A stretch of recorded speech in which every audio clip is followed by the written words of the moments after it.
একটা ছবি দেখাই আপনাদের, দেখুন বাইকে করে এসে মহিলার ব্যাগ কিভাবে ছিনতাই। সিসি ক্যামেরার ফুটেজ দেখাচ্ছি আপনাদের, হাড় হিম করা মহিলার ব্যাগ ছিনতাই, এরকম কানের দুল ও 7,000 টাকা ছিনতাই।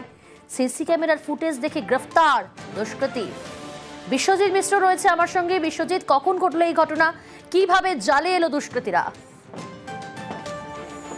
গত শুক্রবার দিন মহিলা বাড়ির উদ্দেশ্যে যাচ্ছিল এবং সেই সময় মোটর সাইকেলে করে এক দুষ্কৃতী মহিলার ব্যাগ টেনে হিঁচড়ে নিয়ে যায় এবং পরবর্তীকালে সেই মহিলা সেই দুষ্কৃতীকে আটক করার চেষ্টা করলেও পার পায়নি। পরবর্তীকালে মহিলা নকশালবাড়ি থানায় অভিযোগ করে এবং পুলিশ তদন্তে নেমে সিসিটিভি ফুটেজ হাতে পায় এবং সেই সিসিটিভি ফুটেজ খতিয়ে দেখে অবশেষে জালে পড়লো এই দুষ্কৃতী। মূলত ব্যাগের মধ্যে সোনার কানের দুল এবং 7,000 টাকা ছিল, মহিলা অভিযোগ করেছেন।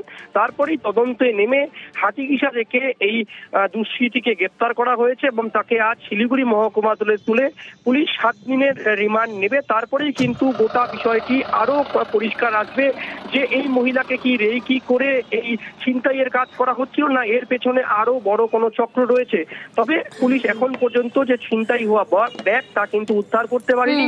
পুলিশের ধারণা এই রিমান্ডে এনে কিন্তু এই দুষ্কৃতীর কাছ থেকে ছিনতাই সামগ্রী সহ এর ঘটনার পেছনে আর কারা কারা রুখত তারা কিন্তু তদন্তে নামবে।